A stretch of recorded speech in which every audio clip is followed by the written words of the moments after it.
The Mayo Experience. That Mayo Experience. That Mayo Experience. That Mayo Experience. Experience.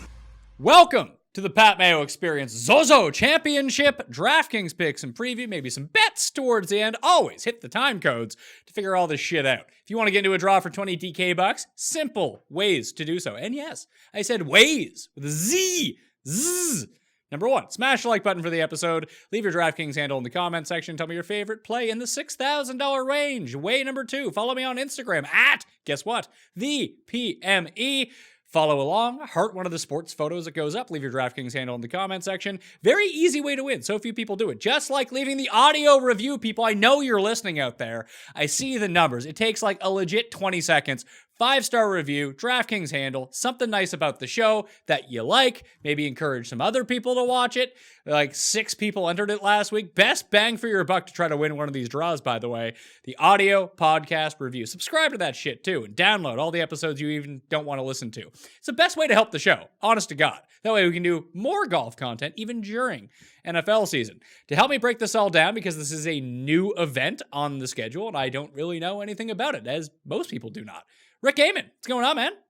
Hey, Pat. Yeah, we're going to wildly speculate for the next hour or so, and we'll see how it goes. So, I did not stay up late to watch the Skins game. You watched the front 9 and then saw the rest of it on the highlights. Give me a deep dive on the course and if Tiger is playable at all this week, because all I've heard is that he is not. Yeah, a little easier for me on the West Coast. I've got 3 hours on you, so I was able to catch the front basically, and very unique course in some ways. What we kind of alluded to on Twitter is every single hole has 2 greens. So it's kind of like a mind trip when you're looking out there. Number 4 is the only one that's actually going to utilize 2 different greens this week. Obviously not at the same time, but they'll be able to, put the pin on green A one day and put it on green B the next day, which is kind of interesting. And what we were kind of going back and forth on, Pat, is what kind of comps are out there. And there are trees all over this place. It's actually pretty beautiful, but like 10 yards off the fairway, you are in prison. You're in for some trouble. So tree-lined courses are probably a pretty good comp for this week. Yeah, when I just did a scan of it, you can go to the Zozo website for the Zozo Championship and watch all the flyovers for all the holes. It shows you the fairway widths and everything and just the type of game that you're going to need to play here. Because you can hit irons off the tee if you want to. If you're just like crumbling with your driver, hit a few irons off the tee. It's not going to hurt you all that much. Mainly because there's 5 par 3s and 3 par 5s. It plays as a par 70, but there's a whole bunch of really long par 4s. Then there's a whole bunch of really short par 4s. There's like nothing in between. It's kind of weird. So it's like Valspar-esque in that way. But I just looked at this place. I was like, oh, that looks like Harbor Town. So, yeah. But I don't like, is there going to be a ton of wind? I have no idea. Yeah, I don't know about the weather. The course looks pretty wet. Seems like it's going to be pretty wet for the week. I think we're going to like this a lot. It's really cool. It's really unique. Your point about, hey, you can lay back off the tee. There's like 5 different ways to play every single hole and every single shot. There's risk reward everywhere, which I think opens up the field. Like there's one hole where you can try to carry it the 311 yards over the lake, but if you play it, more left, you're going to have a longer second shot. Like there's just so many ways to play it. So guys that, aren't necessarily the longest, there's a way for them to get there. I think it actually opens up the field quite a bit. And to your question about Tiger, he looked so bad, Pat. Like it was, I think they're not really keeping like true score, and it's like this weird like match play skins, whatever. But I'm pretty sure he went like double bogey to open this thing up, and it didn't get much better after that. So does that mean we should just attack Tiger in head-to-heads, or is he like rope-a-doping us? I don't think so, man. I mean, I guess I would attack him. I mean, there was a hole where when they got to the 4th hole, they let them choose which pin they wanted to play at. And you could choose at any time during the hole. And like, he legit hit one right in the middle of the 2 greens. And like, he was not trying to, he looked so off. He looked so rusty. I'm pretty concerned about him for that. I mean, it makes sense, right? I mean, we haven't seen him for weeks, and he had the surgery. He probably hasn't practiced a lot. So the big thing when I kind of gleaned from it, and even just like I watched the highlights, that was about it. And with the different strategies that you can take off the tee, like you said, there are 2 greens for these holes, and they're going to have 1 per day, but it's just going to be like weird to look at. So visual impairments, trying to fuck with your mind a little bit. Tree line, not a super long course. Do you know what name comes to mind, Rick, when I think about this? Oh God, no, tell me. Pete Dye. Oh, okay. Yeah, there you go. That's a pretty good comp. So on fantasynational.com right now, if you become a member, could be a really good week to do this. And this is me coming off my worst week ever in fantasy golf. Actually, it's not my worst week ever because I got completely swept off the board. That's happened before. Just I don't usually come like last. I usually just miss the money. This is almost kind of nice after 2 days, even in a no-cut event. It's like, well, I can't win. I have Matthew Wolf. This is not going to go well for me. Poor Matthew Wolf. The Fantasy National Simulator, it's picked like someone inside the top 4 of the Fantasy National Simulator has won the event. I think 5 of the first 6 weeks of the season. And number 1 in the simulator, Justin Thomas, ended up winning. But I was like, I'm going to get tricky and use Matthew Wolf, who was just an absolute disaster. So that was no fun. No JT didn't help that either. But if you become a member of fantasynational.com right now, you can just hit the Pete Dye tab. And if I sort by the last 36 rounds, tee to green on Pete Dye courses, Rick, it spits me out Rory, Day, Scott, Casey, and guess who's number 5? Hit me with it. Who is it? Woo! I knew it. Wow, Siwoo? Yeah, Siwoo Kim. I guess 5. that makes sense. Yeah, Pete Dye courses, that makes sense. Yeah, I mean he came second at the Heritage. He won the Players, so it does make some sense. I think especially around the greens too. Like there were some shots last night where these guys were, a few feet off the green. Really strong. I think it's Zoysia around in the roughs out there. They were struggling with it. Like Rory had a putt where he was putting from the fringe and the ball like bounced up on him immediately. There was like some really weird situations around the greens that these guys couldn't figure out last night. So I don't know if they'll get it in their practice rounds this week, but it might be a situation where, hey, if you miss one of these greens, having something to help you out around the greens, there's a lot of bunkers there, might be valuable too. Is it Zoysia grass or Kikuya grass? I thought it was Zoysia. Because Kikuya is what we have out here in California. I thought it was Zoysia, but do not quote me on that. How do you spell Kikuya? Because I'm trying to Google it, but I just have like Kepka. Kikuyu or something like that. That'll get you close enough. That is correct, actually. How about that? Let's see. Must include Kikuya. Nothing's coming up, so maybe I read that wrong. I just thought it was really like thick type rough. Yeah, it is. It'll. I mean, they're kind of similar from what I understand, where they'll kind of grab your club. It'll like flip your wedge closed a little bit. They're just very tricky types of situations to play around the greens. If that's the case, let's see. Must include Kikuya. I'm not seeing a body of a man allegedly from the Kikuya tribe. That's not really helping me out at all. That's not helping with any golf picks this week. No, because I was initially going to lean like Rory. Or not Rory, Louis, sorry. Because just like, hey, he never wins in America, so he could definitely win here. It's a no-cut event, therefore no one's ever going to roster him because no one wants to deal with that WD equity. And he's South African. If it's Kikuya, he might have like a lean on this, but I guess not. Sure. Yeah, there's so many great narratives. You got the no cut, you've got the outside of the US, which, for the longest time, that was right up JT's alley too, where he just won everything that wasn't in America. He's still doing that. Yeah. Well, now he just wins everything though. It's true. For Tiger, who hasn't actually been machine-like with his driving accuracy for most of his career, a routine shot from the shaggy Kikuya grass should have been second nature. But this version is fragile and a little bit timid. I don't know. How many strains of grass are there? There's like 1 billion strains of grass in the world. We need like an arborist on the show. What's that? We need like an arborist on the show. And this article that I found is supposed to be about the Zozo Championship, but it's about Torrey Pines. So it means nothing. See, yeah, that's what we get out here. Tori's got that super thick Kikuya. It kills me. See, then maybe if it was Kikuya, Tiger would have performed better. I don't know. Let's get into the picks. Because Justin Thomas is number 1. He's 11,800. Then it's Rory, Hideki, Xander, Casey, and Spieth. That's your top 6. Those are the only guys above $10,000. What am I doing here? Do I use Xander? Because he also loves no-cut events. Xander loves no-cut events. I think Xander's a really good floor guy. Obviously, we've seen him pop off and win plenty, but the fact that he gains strokes in all 4 categories, he's like such a solid floor type play. We kind of talked about targeting matchups. Like he's the guy I like to bet matchups on because he never really kills you.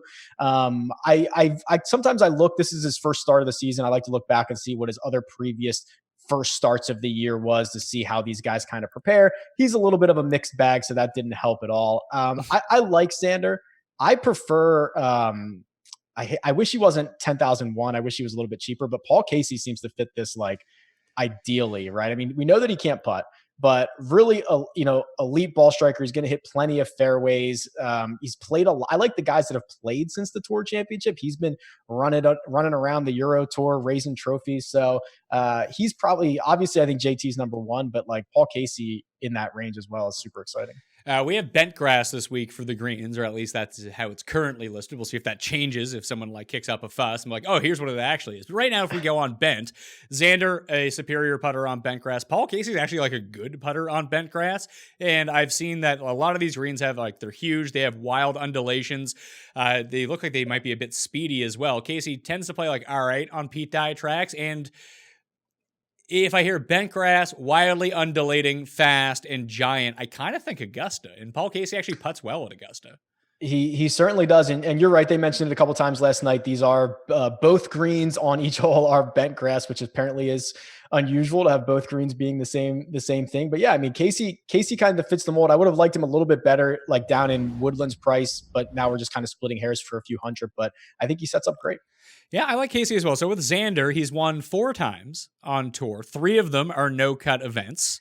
The other one was the Greenbrier. And then if you start looking back at his like second place finishes, the Tour Championship, I mean, the Masters is basically a no-cut event, to be perfectly honest with you, just with the scrubs at the bottom of that field. Then like the Players, the Pete Dye course, the US Open, the BMW no-cut event, CIMB a no-cut event. Like, there's something about this style of tournament that really speaks to him, it feels. Yeah, certainly seems that way. And it's not unusual because there's other guys we can say that about, like whether you're not feeling the pressure to like jump out in your first 2 rounds and get it done, like that might be a good situation for him. He defends next week, I think, right? His WGC's next week. Yeah, WGC HSBC champions in China is next week. Yeah, he stormed back on Dustin Johnson or Justin Rose. I can't really remember last year. One of those guys. Yeah. But I think you have a couple options here. I mean, if you can afford it, we'll talk about, I guess, the 6K guys later. I mean, there's really nothing not to like about Justin Thomas. I think it's just going to become a roster construction type situation. Rick, I faded Justin Thomas last week. I'm going to do it again. Like, I'm bad at this, so that's what I'm going to do. That's my strategy this week.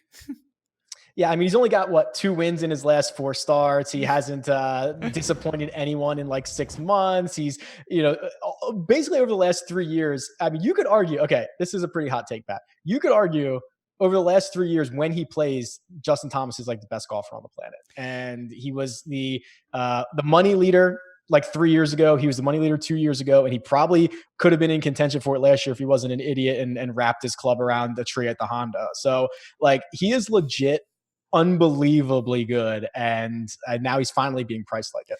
You know what's funny? Like, I was all over Justin Thomas when he returned from his injury last year because the tee to green numbers were so staggering. The guy just could not make a putt, so I kept betting on him. Then it got to the point where he started like contending a little bit, then his odds jumped back to where they should be, and I haven't bet him since, and he's won twice. So that makes a lot of sense to me. Yeah, that's basically how it goes. I remember that. I was the US Open. I forget where it was, but it was like 30-1. I was like, oh, that number, I'm clicking that. And then, yeah, it didn't last very long. And then he finally won. So Xander and Casey, those are going to be my 2 guys from above 10,000. You talked me into Casey. Thank you for that. He also rates out number 2 in my modeling as well. Thomas is number 3 for reference, and Rory is number 9. Hideki, Xander, and Spieth come in at 43rd, 18th, and 70th of 78 people. Jordan Spieth. No. Oh my gosh. I forgot. When you said 78th, I was like, I can't believe he's not lower than that. And then you're right. There's 78 guys in the field. He's so bad. Yeah. There's no cut this week, and there's 78 players in the field. 9K range. Adam Scott is the leader at 9.9. Tommy Reed, who we're going to see on the PGA Tour for the first time in a while. Gary Woodland, Vic Hovland, who rates out number 1 in the modeling. Tiger, Finau, Colin Morikawa, and Matthew Fitzpatrick at $9,000. I'm just looking at it and thinking, club down course short Gary Woodland? Dang it.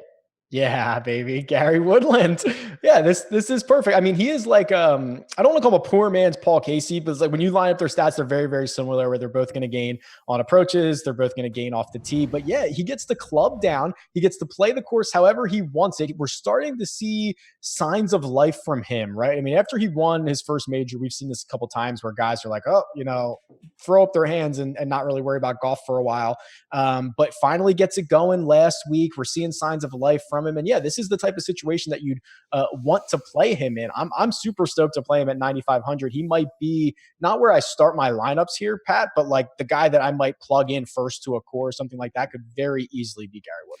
Are you going to go to Hovland as well? Like, this is a perfect setup for him. It almost seems like he's Gary Woodland-esque in that sense because he hits, like he can still use his driver and hit all the fairways, which is shocking.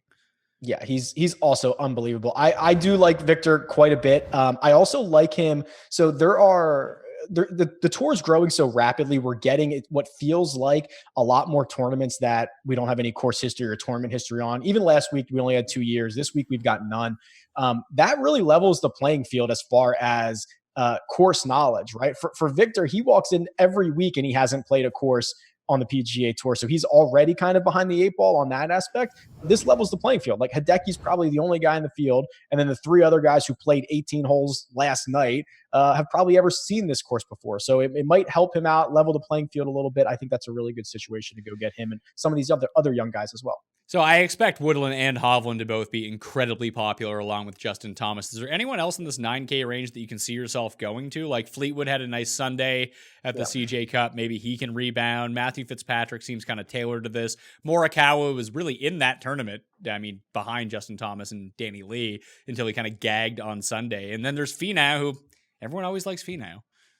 Yeah, well, and I'm interested. So, I mean, there's a couple of guys here, right? Depending on the format. I mean, Tommy Fleetwood's super solid, but I always worry a little bit about the upside. He doesn't even have a PGA Tour win, right? All of his wins are international wins. That is correct. Okay. But yeah, I mean, Finau I'm interested in because Tiger's there too. And I don't know if Tiger is still going to garner like the auto built-in ownership that Tiger gets here, but Tony Finau's right there at $9,200, quietly throwing up pretty successful numbers on the European Tour. I like that he's been playing since the end of the PGA Tour, makes a lot of birdies. He's usually one of the better DraftKings scorers, so even if he doesn't finish well in the tournament, he can usually get you, especially if you get guaranteed 4 rounds of out of him, he should make enough birdies. So I really do like Tony Finau. So yeah, Finau, Fleetwood, I think are fine. And then, yeah, Woodland and Victor are going to be like massive ownership. Are you going to be like Team Euro and just take Matthew Fitzpatrick like we know like Baroff will? No, yeah, I'm not a big Fitzpatrick guy, so probably not. No. All right, 8K range. Jason Day wins the skins game. He rates out the best on Pete Dye courses of anyone. Do we take him? Because like Ben Ann is priced up in this range. You got Im, Rafa, and Leishman actually does quite well at Pete Dye courses as well. But $8,900 for Jason Day?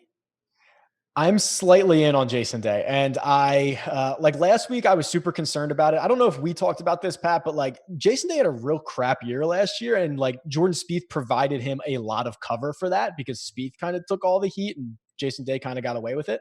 I was a little, his short game looked better than I had seen it in quite a bit last night. That's obviously one round. It's a really weird situation because it's just the skins game. But I was a little bit invested in that. He played way better than the rest of those guys, even though the rest of them played like crap. So I could probably be cautiously optimistic on Jason Day. I'll have a few shares trying to be early on him than late, but I'm going to probably go back to Sungjae, who just racks up DraftKings points. Of all the guys who have played 2 events this season, he's got the 11th best strokes gained number. That's the entire PGA, not just in this field. He's gaining a ton of strokes putting, which I think is going to be pretty interesting this week if these greens are as complex, as undulating as they appear to be. And he leaves Korea where he was probably feeling a lot of pressure and a lot of stress to probably contend there last week, and he gets to go to Japan and get back into a nice narrative and just make some birdies. I am in the lower 8K range. I actually kind of am in on Louis, and I don't know why. Like, he was a disaster at the Tour Championship. Yeah. He just lost a bunch of strokes to degree. Before that, he'd actually gained on irons in 4 consecutive events. Like, this seems to be a spot where Louis is going to be like way up there because driving does seem like it's going to be very important. He can be very accurate off the tee. I just don't know what to do with Louis.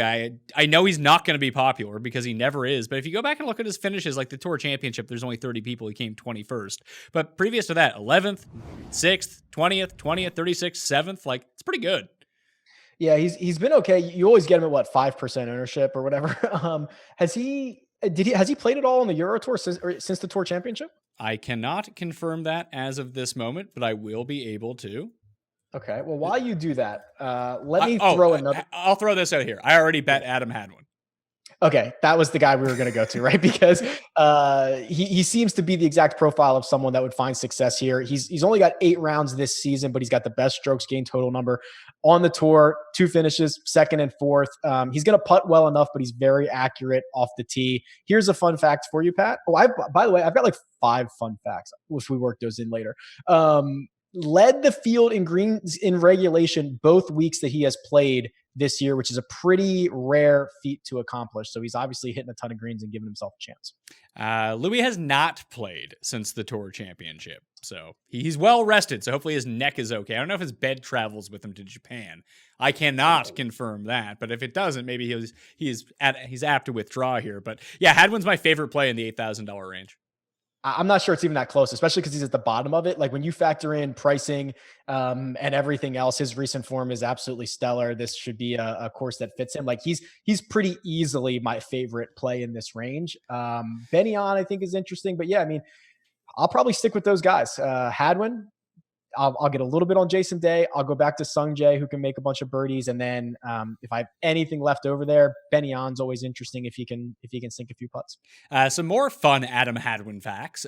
Over the past 36 rounds, he is the best in the field on par 3s from 175 to 200 yards, which there are 3 of this week, and potentially 4 if they use the other green. And he's number 1 in the field on par 4s from 450 to 500 yards, where most of the par 4s, except for like the really short ones, end up following this week. So I look forward to losing my money with Adam Hadwin. I was just going to say he's most certainly the trap of the week because everything seems to fit perfectly. He's going to be popular. He is absolutely the trap. But yeah, I'll eat the chalk. I'll go down with everybody. That's cool. I went down the Sergio Garcia route last week to very little success, but a lot of people did, and now they're not going to do it. But if we talk about like liking Paul Casey at an event like this, shouldn't we like Sergio too?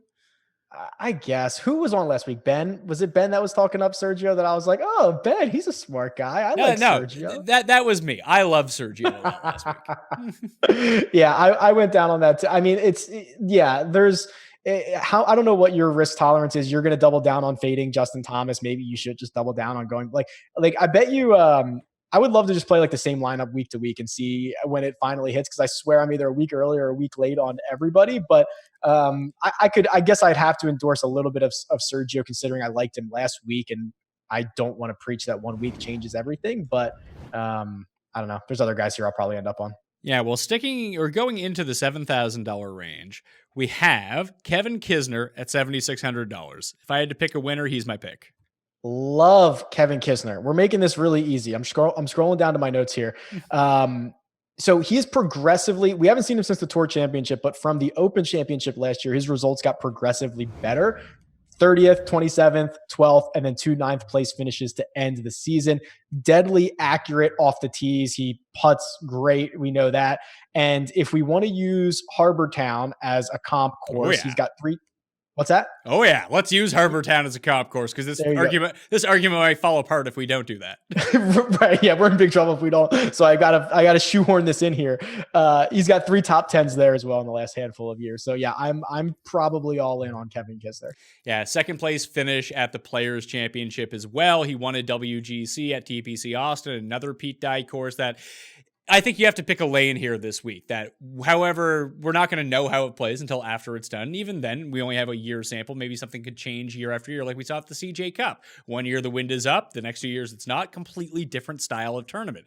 With Kisner, he's good across the board. He putts better on bent grass than any other surface, at least over the past 2 years. And if this truly is that style of course where there are many different routes that you can take off the tee, that brings so much of the field back into play that this is perfectly set up for Kevin Kisner.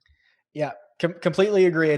We're making a lot of assumptions about the course based on 18 holes of a skins match and a few drone flyovers. But you have to though. Like if you're not going to commit to, hey, this is what I think is going to happen, then it just throws off how you're going to make your picks, doesn't it? Yes, because otherwise you're just literally throwing darts. So yeah, and sometimes, hey, what we have this week, that Zozo Championship website's awesome. It's like more than what we get a lot of weeks anyway. So I'm happy to be speculating on the course. At least we've got eyeballs on it on a Sunday night, which we never do before. So yeah, I think it's very fair. The other guy that I assume a lot are going to go to is down here as well is Ryan Moore. Similar skill set. He's going to hit a lot of fairways. He's going to hit a lot of greens. Certainly can't putt long term, but the last start that we have him with strokes gain data was the Shriners. Gain strokes there, and even though we don't have strokes gain data for the CJ Cup, he was 5th in scrambling last week, and he was 23rd in putts per green in regulation, which is like the most advanced stat they even give us from last week. But if you've got a guy who's going to hit a lot of greens and he's going to finish towards the top of the board in, like putts per green in regulation, as basic as that is, that seems like it might be a pretty good combination for this week. One other guy, I'm actually out on Ryan Moore. I think he's going to be chalky. And if I'm going to go with someone like that, I'll just think that the putter swings back the other way, that he's not a good putter, that if he's doing this by smoke and mirrors a little bit, although skill set wise, he is kind of perfectly set up for this course, accurate, great with wedges. I'd rather go up $100 and just use Kevin Na instead. See, I tried to find a way to play Kevin Na, Pat, and because I was like, okay, let's look at his off the tee numbers, and that wasn't pretty. 72nd in fairways hit last year. He's like 159th in strokes gained off the tee, and even when he finds success, if you go back and look at his 2 wins, lost strokes off the tee in one of them, only gained 2 strokes in the other. That's just been the last 8 starts that he's made, and he just relied on a super magical historical putter at the Shriners and then super scorching irons for his other win. I'm just a little bit concerned that he's been, I don't even want to say smoke and mirrors. It's been flash in the pan. I couldn't get there on Kevin Na. So he is number 1 in this field in strokes gained putting over the past 36 weighted rounds. The other things that he ranks super highly in, though, is what I find encouraging. He's played Pete Dye courses really well over the years. He's 4th in par 4s from 350 to 400 yards. He's 12th from 450 to 500 yards. That middle range that really gives him problems. He's 5th in sand saves. There's a lot of sand, especially greenside, all around this course. And he's 10th in par 3s from 175 to 200 yards in that range. Now, putting can really mask a lot of these problems. When we look at fairways gained, he's 31st in this field over that same span. He's in the bottom 10% in terms of strokes gained approach. But if it's sort of like a head-to-head, I don't like Na as much as I like Kisner or Hadwin or even Sergio or Louis for that matter, but I don't think a lot of people are going to be on him. He was 20th last week, and if everyone's going to use Ryan Moore, that kind of leaves a black hole of Lowry, Na, Horschel, Poulter, Reavie, Griot, Putnam, Perez, all in that little range that I could see myself going to Kevin Na. I do think from a pivot standpoint, he is certainly, because the ownership, he might be, let's just say he's half of what Ryan Moore is, and he could be much lower than that. He's not, Ryan Moore's not twice as likely to win this event than Kevin Na is, or he's not twice as likely to, finish higher than Kevin Na is. So I think from a pivot standpoint, and there's a lot of guys that you mentioned in this range here are viable there because we're going to get a vacuum all sucked up on Moore and Kisner, I think. What do we do with Matthew Wolff? What happened to him last week? I don't know. And it's kind of hard to tell because we didn't get a lot of footage from him. We don't have the shot link data. From what I could tell, and I don't really want to, I'm not going to go back to him, so I'm not going to endorse that. But just a couple of big numbers here and there. I don't know what the problem was, but I just saw a couple 7s on his scorecard. It just was not pretty. And this is the first time I think he really got punched in the face, almost in a boxing match. It hasn't started until you got one lick in on you. And this might be the thing for Matt Wolff. I'm very interested to see how he responds to a week like he just had. All right, how about Shez, $7,400? Accuracy, irons, sand saves. That's Shez's game. I have the obligatory, hey, how about Reavie, right? Because of exactly what you just described. I like that there's going to be a couple of different ways for him to play this. And quite frankly, if anything, if he is what we kind of think he is, this is a great buy low opportunity because of the bad start he's had this year. 46th, miscut 33rd, where if he was playing better, of course, his price would be a lot higher than this. This is a guy who's won a golf tournament in the last, I don't know, 6 months or so on the PGA Tour. He was like the biggest mover at the Tour Championship. So there's been plenty of things to like about Reeve, and this should be a course he's able to get right on. But it's a pretty good price because he's played so poorly. Okay, $6,000 range. Again, the giveaway. Smash the like button, leave your DraftKings handle, and tell me your favorite player in this range. I got some guys for you, Rick. Ready? Glad you do. You ready for me? If I'm gonna go on the narrative that I do think this plays very Pete Dye-esque, do you know like the location? I know it's an hour outside of Tokyo, but does it happen to be on the coast by chance? Let's say it is whatever fits this narrative that you're doing. Graham McDowell. Okay, I knew you were going to say Graham McDowell. Because so we are buying into the coastal narrative then here because of Pebble and all that. Pebble, I believe he's won at Harbor Town as well. He won the Corrales on an oceanfront course. He won the RSM on an oceanfront course. He plays really well on Pete Dye courses in general. And he played really well last week, shockingly enough.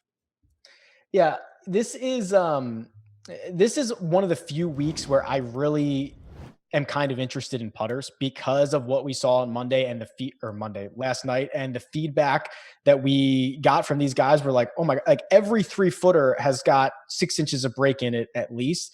So like someone like, and even in the section above, Andrew Putnam, who's relies on his putter and he's got a couple of decent finishes. Graham McDowell, who gains a ton of strokes putting, and that's kind of his really strong skill set. They're going to interest me more this week than other weeks because usually I'm team no putt. I don't care at all, but there seems to be something pretty unique about the greens that we have here in Japan. And McDowell was one of the guys that I checked off when it was like, hey, I need someone to plug in who can putt. Like he would probably fit that mold.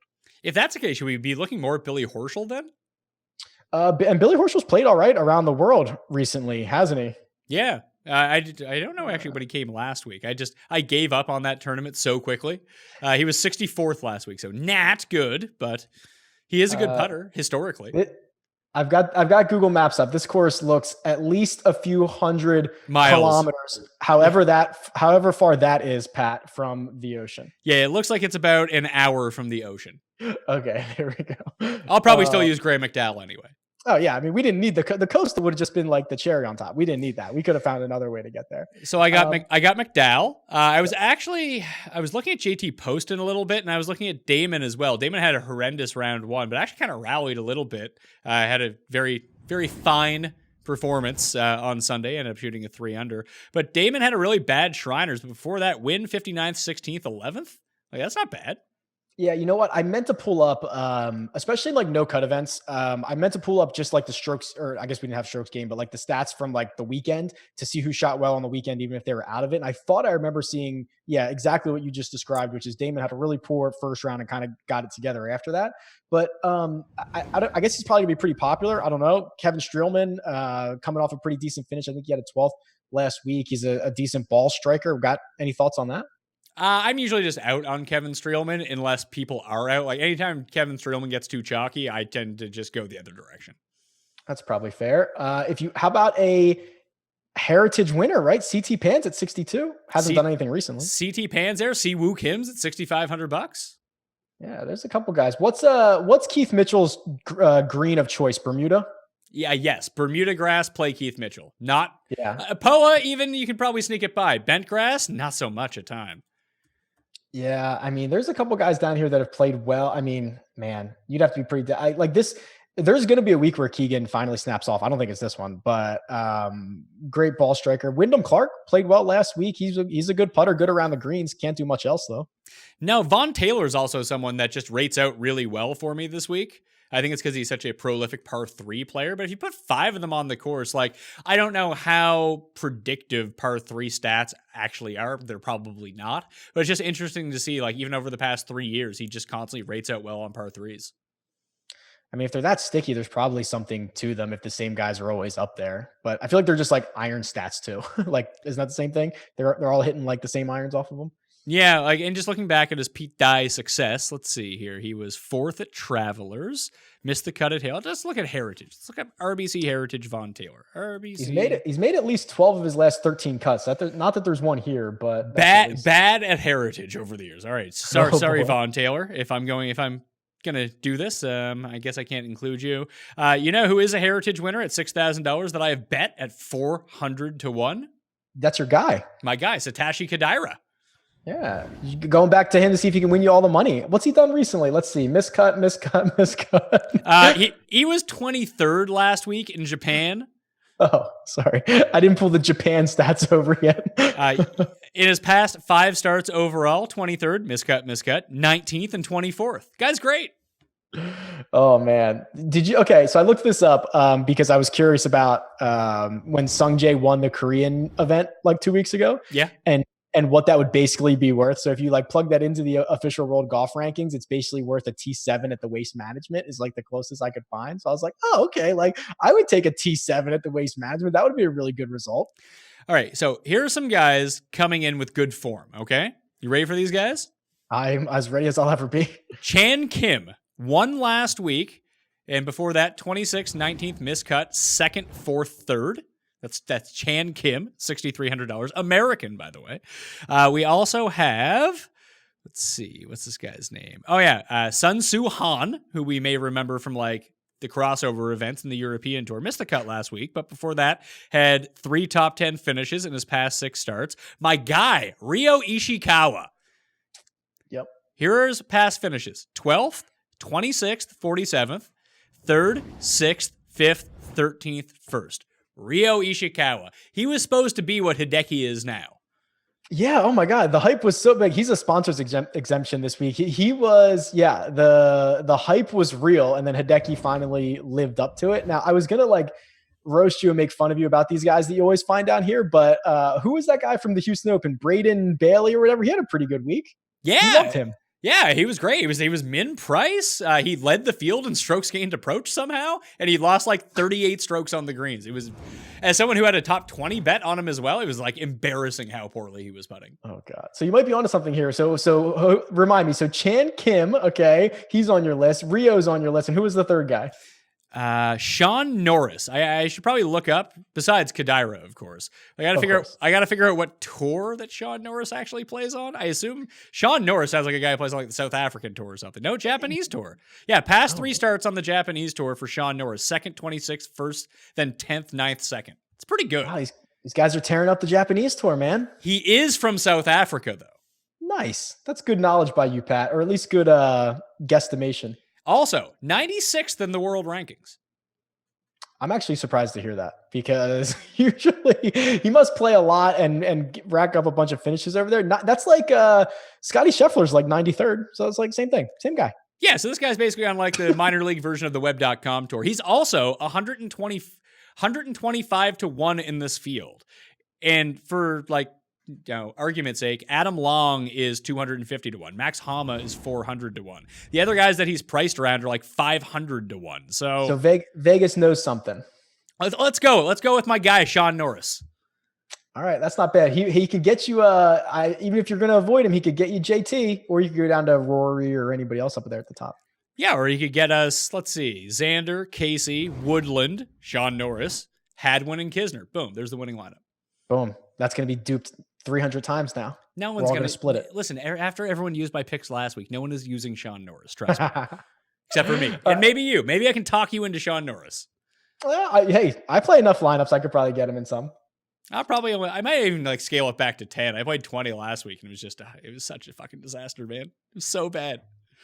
Yeah. Well, I think we're going to try to move. Oh man, we're packing up. So maybe not as many lineups as I originally thought for this week, but we'll see how many I got. And what's lock at? I don't think it's as early as it was last week. I have no idea. 3 a.m. So what's that? 6 a.m. Thursday Eastern. 6 p.m. Thursday.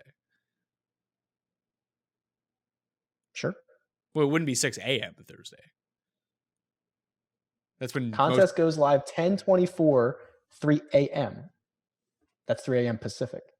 3 a.m. Pacific, which would be really 6 a.m. What Eastern. is the time in Tokyo right now? Okay, so in Tokyo right now, it is 5:43 a.m. and it's 4:43 p.m. here. So is that 13 or 11 hours of difference? Either way.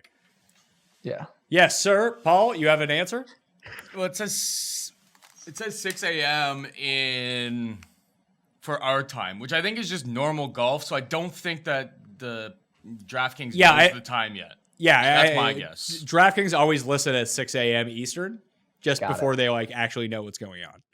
Got it. Whew, Paul, thank you. We were putting some energy into that one. I would guess it's at like 7. It's either at like 5 p.m. or 8 p.m. Eastern time. Would be my guess on Wednesday evening. Right. That makes a lot more sense. Okay. I got one more fun fact for you, Pat. Tigers first time playing in the swing season since 2011. How about that? Was that he used to play the fries.com, didn't he?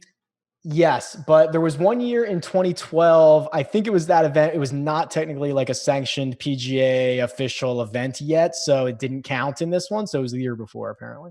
Oh, all right. Rick Gehman, thanks for being on, man. Yeah, no worries. I'm glad we get to do this. This is really going to be a fun one. I'm excited about this. Yeah, I guess so. I was looking at some odds here. I guess the bets I've made so far, I bet on Hadwin at 50-1.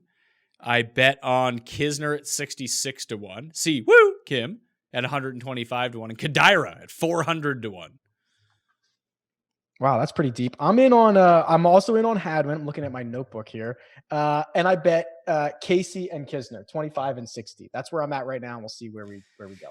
Casey 25, Xander 22. I could see myself gravitating towards one of those two if I want to. Like right now, it's a very low investment week for me. I'm kind of rattled from golf last week. That I kept it light last week and I didn't win. But maybe I could get talked back into it this week. I don't know. But those are the 4 that I'm rolling with right now.